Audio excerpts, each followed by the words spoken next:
What is up, Packers fans? Welcome into an all-new episode of the Pack-A-Day Podcast. I'm your host, Andy Herman. You can follow me on Twitter at Andy Herman NFL. You can find the podcast at Pack-A-Day Podcast. Wonderful of you to be here today. Today, we are going to be breaking down practice number 7, which transpired on Thursday. Was a very fun practice. I thought one of the more enjoyable ones for a couple different reasons. One, I thought it was a good, crisp, clean practice from all sides. And more importantly, some wins for the offense, some wins for the defense. And then the other thing is just some new players that we haven't had the opportunity to maybe discuss quite as much kind of pop up today that we get to talk about from yesterday's practice as well. So let's get into it right away. First and foremost, we're going to get to the injuries first. Returned from injury, 3 players, including Savion Williams, Aaron Banks, and Dontavian Wicks. Now, Savion Williams, we found out, is returning from concussion protocol, which is why this is still kind of taking some time. He did do individual work, but did not do any team activities. Aaron Banks returned and did individual as well as some team activities. He looked a little bit more limited, meaning they didn't give him a full, plate of reps, if you will. But he did do multiple team reps, including the 2-minute drill and things like that. So great sign for Aaron Banks. And then Dontavian Wicks also was individual only and did not do any team activities, but he was back out there also. The players that were not practicing in any capacity included Christian Watson, Marshawn Lloyd, Colin Oliver, and John Williams. So great to see that there was only 4 players that were not participating in any capacity, but we'll kind of keep an eye on those moving forward. Of course, we know that Watson's going to be out for a while. We did get an update on Marshawn Lloyd. He is going to be not a long-term injury, but he's not going to be practicing this week at all. Hopefully sometime next week as he ramp up for that first preseason game. No updates on Colin Oliver or John Williams. There were potentially 3 new injuries, the biggest of which was Jayden Reed. Jayden Reed did it looked like he did some work early in practice, but don't 1,000,000% quote me on that. But for the majority of the day, he still had stuff like his pads on and things like that, but was back, kind of what like Quay Walker was doing, where he was kind of mirroring everything as if he was in the play, but he wasn't really in the play. Jayden Reed was doing that for a good chunk of the day as well. So Jayden Reed definitely had something going on where he did not practice in full. It looked like Sam Brown Jr. may have sort of dropped out at some point, but no update on that for sure. And same thing with Aaron Mosby. It looked like he limped off at one point, but again, we don't have an update on that for sure either. Again, good news we found out is that Savion just coming back from concussion protocol. Marshawn Lloyd is not long-term, and Dontavian Wicks and Aaron Banks were both at practice in some capacity.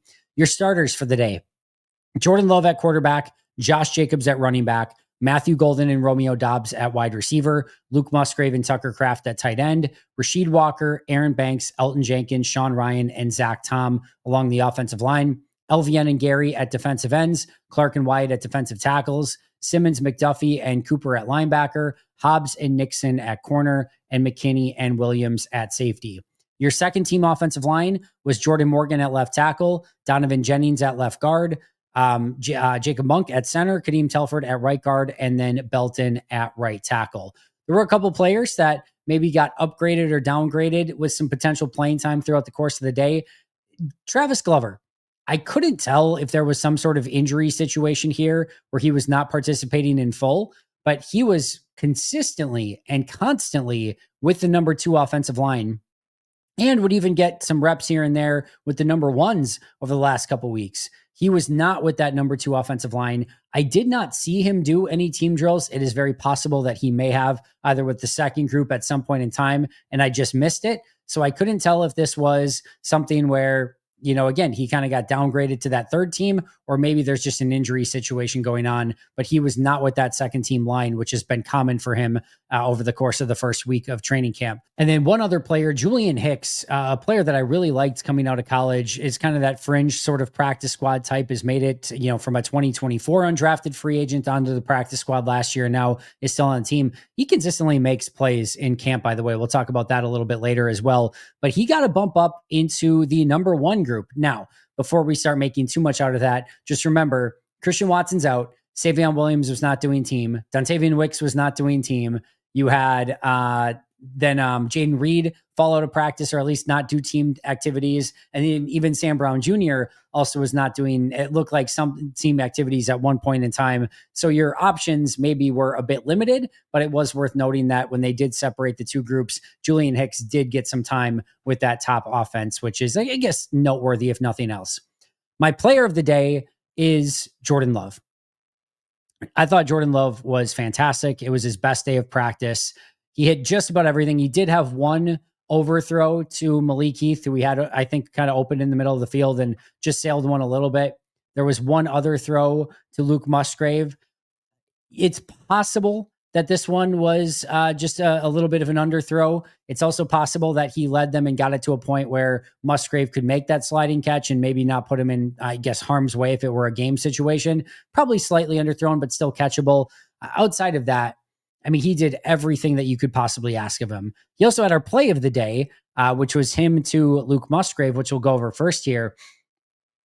First of all, gets up to the line of scrimmage, diagnoses the play, understands that there's going to be a blitz coming off the edge. I think it was Bullard that was coming on the blitz.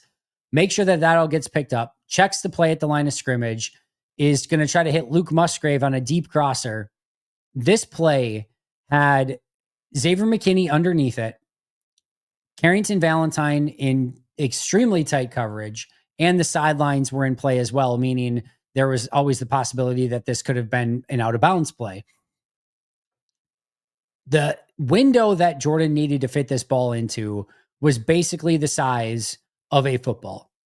If he underthrows this pass, you're having an interception by McKinney, like no question about it. If it's just an inch underthrown from what it was, McKinney tips it away.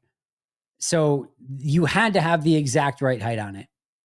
If you throw it behind Musgrave, Carrington Valentine's either going to make a play on that, meaning breaking it up, or he might have the opportunity to come up with that pass.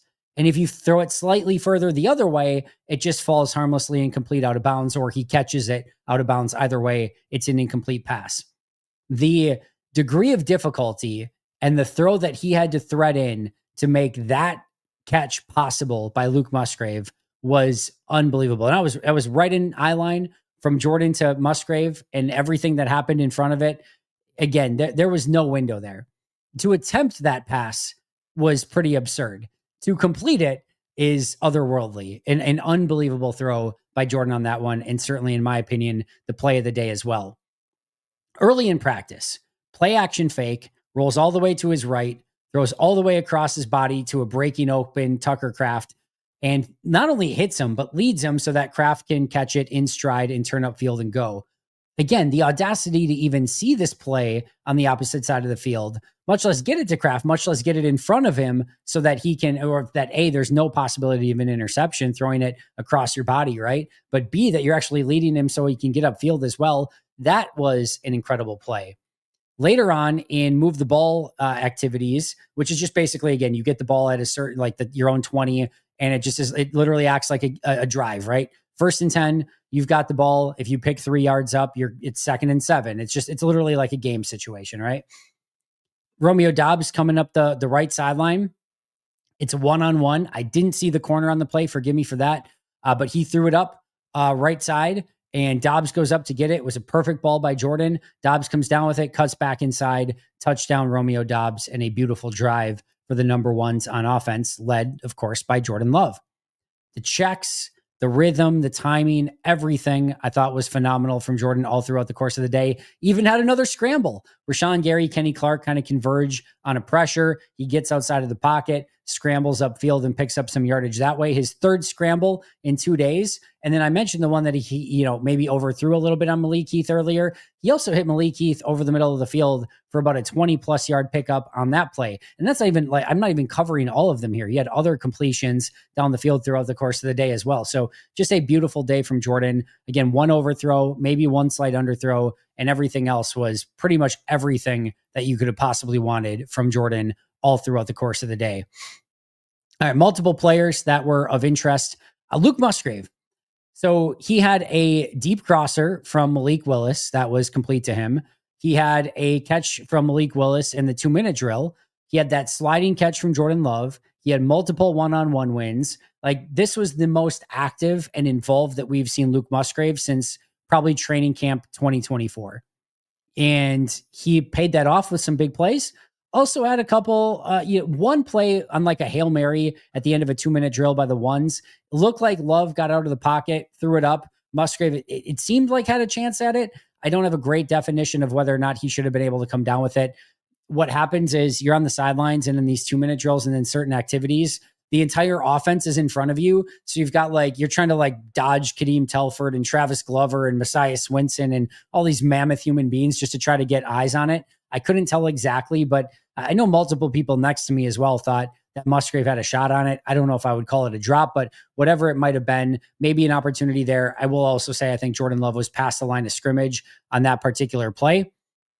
That was number one. And then the other one in the 2-minute drive for the number twos, Malik Willis is going up the field. Musgrave is in the seam. And I think Willis is expecting him to turn around or maybe come back to that ball a little bit. He doesn't. And he's got great coverage on the play anyway. And then Carrington Valentine ranges over and picks off that pass.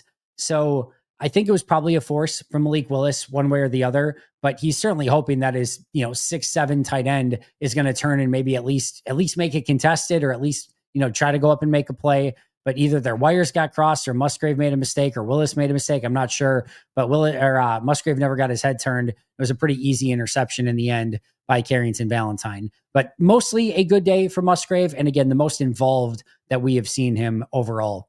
Another player that we haven't talked much about, Warren Brinson, 6th-round defensive tackle, player whose tape I loved once I got the opportunity to watch it after the draft. And somebody I think probably could have been a 4th-round pick in most drafts.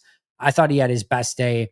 He had a big time pressure up front, beat Donovan Jennings clean, then had another pressure later that could have been a sack in the 2-minute drill. Also had a play where he held up at the line of scrimmage and caused a run stop, and then had another play that the run didn't go his way, but he completely reset the line of scrimmage. And just a quick definition on that. If you're not, so you have your line of scrimmage, and usually your offensive line is going to fire off the ball, right, and kind of start gaining momentum on a run play.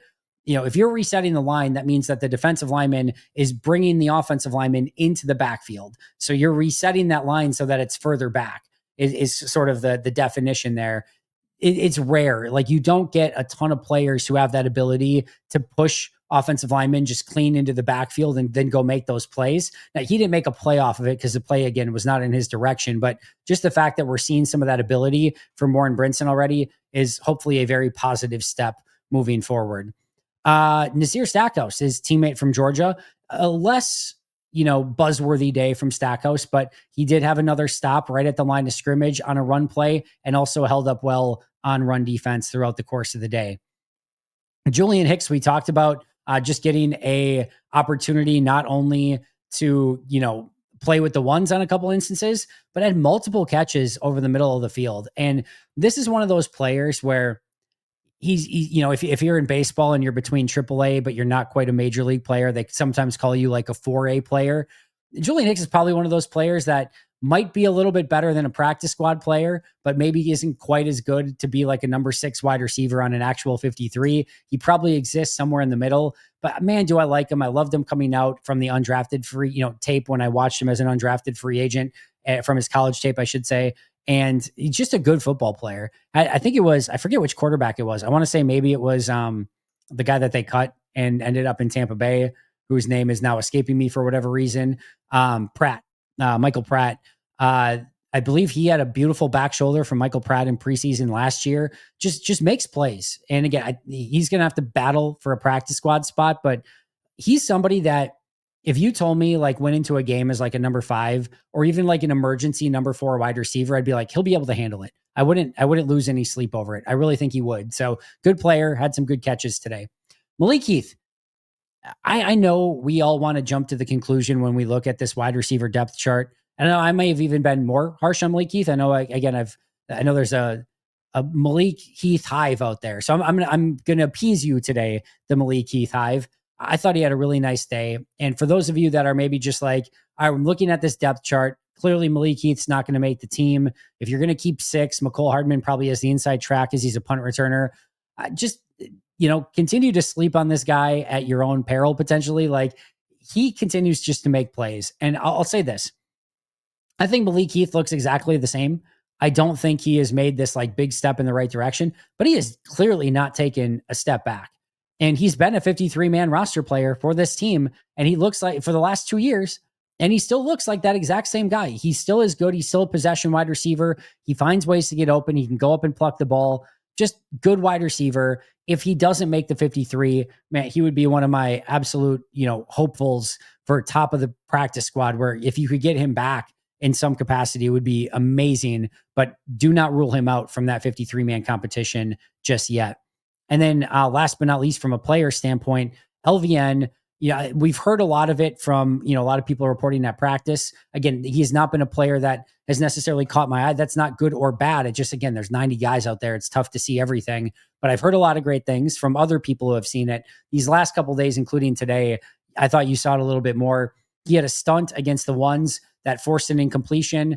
Maybe could have been a sack, but definitely would have been an incompletion. And then in the 2-minute drill, just came screaming through the line. That would have been a sack on that play as well. Apparently, I didn't watch the one-on-ones for offensive line, defensive line, because the receiver ones are going on the opposite end, and I usually choose to watch those. But apparently, he did well in the one-on-one reps as well. So nice job so far for LVN in camp, and had another nice day today.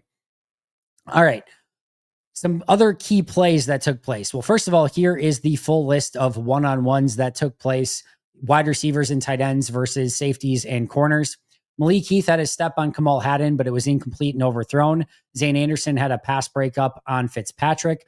Hardman had a extremely disgusting, in a good way, comeback route versus Kalen King. Easy money, great completion, and great route there from Hardman.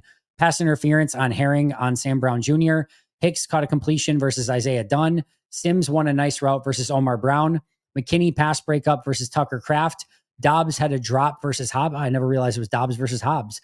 Dobbs drop versus Hobbs. Dobbs had him deep, but just couldn't hang on. Golden won on an easy slant against Keyshawn Nixon. Fitzpatrick had Zane Anderson on a deep corner, but dropped that one. Baldwin with a PBU versus Swinson. Cornelius Johnson, great double move for a deep completion. Lumpkin turned around Oladapo for a nice completion. Haddon with great coverage on Malik Heath. Bo Melton, good coverage on Dobbs, although I do think there was a lot of holding on that one. Probably got away with it a little bit, but end point was good. Evan Williams with good coverage and forced an incompletion on, I believe, Tucker Kraft. Sam Brown Jr. with a gorgeous route versus Gregory Jr. and came up with that one. Bo Melton, another fantastic rep and a PBU. Hicks had a nice catch versus great coverage by Bullard. Fitzpatrick beat Zane Anderson on a slant. Golden beat Carrington Valentine on a short in route. Heath caught a short one, but hadn't celebrate like he won it, but just because I think it was such a short play that I think he's taking that as a win. McCole Hardman beat Javon Bullard on a corner route. Xavier McKinney all over in a good way, not pass interference. Luke Musgrave on an incompletion. Cornelius Johnson deep versus Micah Robinson. Easy win there for Cornelius Johnson. We had a couple nice plays throughout the course of the day. Dunn had great coverage on Sam Brown. Lumpkin won versus Baldwin, and Dobbs went up to get it versus Hobbs again, but it was ultimately incomplete. Those were your one-on-ones, receivers and tight ends versus corners and safeties. Fun little play or group of plays, actually back-to-back plays. Just a juxtaposition. I've talked about Chris Brooks quite a bit and how I just think he's not a lock to make the roster, but man, would I really put him in there, and I'd be pretty surprised if he doesn't make it. There's a play where Josh Jacobs is going to chip on Kingsley Enagbare, and it was Jordan Morgan as the offensive tackle. And so when you're the offensive tackle and you're getting help on the chip on the outside, there's three things that can happen. You can rush outside, inside, or there can be a bull rush. Those are in general the three different directions that a player can go, right? Outside, inside, or right through you. When you are expecting chip help on a play, you eliminate one of those from your options that you're preparing for. You're not worried about an outside rush, because if they're coming on an outside rush, Josh Jacobs is going to chip them back inside, and now they're playing into your hands, right? So on this play, you could easily tell that Jordan Morgan was expecting chip help from Josh Jacobs and was kind of sitting inside. doesn't get chip help. Either Jacobs didn't do it or he missed it on the play. And Enigbari just goes screaming around the edge, which again, if you're Jordan Morgan, you're not expecting that to be an option. And Enigbari gets there for a would-be sack. Looks bad by Jordan Morgan. Don't actually think he did anything wrong. I think that was just a bad pass pro rep from Josh Jacobs. My read on it, I don't know the play. That you're just going to have to deal or live with what my interpretation is, because I was, fortunately for me, the one that got to go see it. Next play, out goes Josh Jacobs. In comes Chris Brooks. Same situation. I don't know if it was a full chip, but it was absolutely Chris Brooks coming up and blocking Kingsley Enigbari, with Jordan Morgan backing it up as kind of that second line of defense against this pass rush. Jordan Morgan is in a stance, getting ready to have to block Kingsley Enigbari, and he doesn't have to, because Chris Brooks comes up and absolutely stuffs Kingsley Enigbari. Enigbari doesn't get anywhere, and Morgan's just waiting for that block to have to kind of continue it, and it never even gets there. Brooks is a stud. He's so good at everything that he does. Unbelievable pass per rep. And another one the other day on Brenton Cox that was just like an explosion. He came in because Cox came in aggressively, and then Brooks stood him up.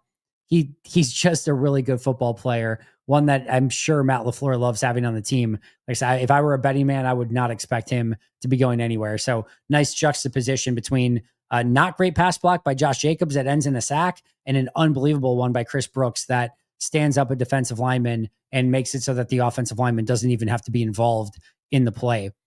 All right. Kadeem Telfort had a block on Jamon Johnson inside that just depleted the dude in like a good, clean way. It was not a dirty play. Just Jamon Johnson comes screaming down, and Kadeem Telfort just bounced him right out the club. Like it was a fun play to watch. And you tell Jamon Johnson wasn't upset by anything. He understood it was just a 6'8" mammoth human being that made contact, a really good firm contact on a smaller linebacker, not a small linebacker, but smaller in comparison to the 6'8", 3 billion plus whatever Kadeem Telfort is. Nice play by Kadeem Telfort there. Israel Abanikanda, it's been a little bit of a nondescript start for him, but he had one play where you got a little bit of a feel for who he is as a runner. Took it off right tackle, burst, speed, explosion, and then ran behind his pads and just was all of a sudden through that line in a blur. Could start to get a little feel for who he is as a running back. The big, unfortunate, noteworthy event of the day, Brandon McManus did in fact miss a field goal. So I think like 49 yards, just missed it to the right.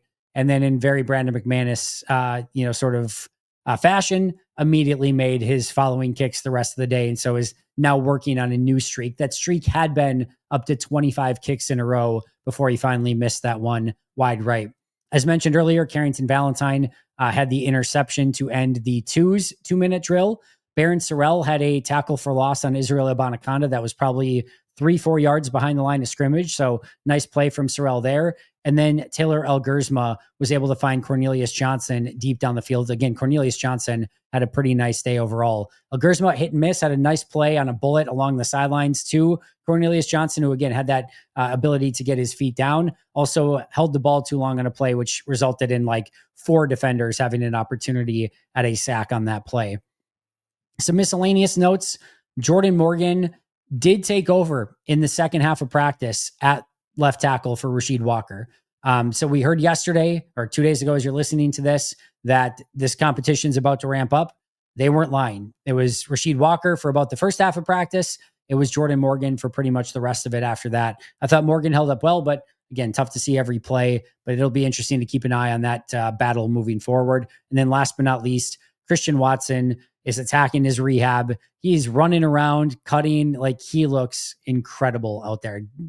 Take that for what it's worth. It should mean almost nothing. I'm not a doctor. I don't know what to look for at this stage of an ACL recovery, but just looking at him in general, he looks incredible. Like I guarantee you he cannot go out and play a game, but to my blind, stupid eyes, like if you told me like that guy was ready to play, I would probably totally believe you. Like that's how good he looks. So great, just hopeful update on Christian Watson from just how he's been kind of running around at practice so far.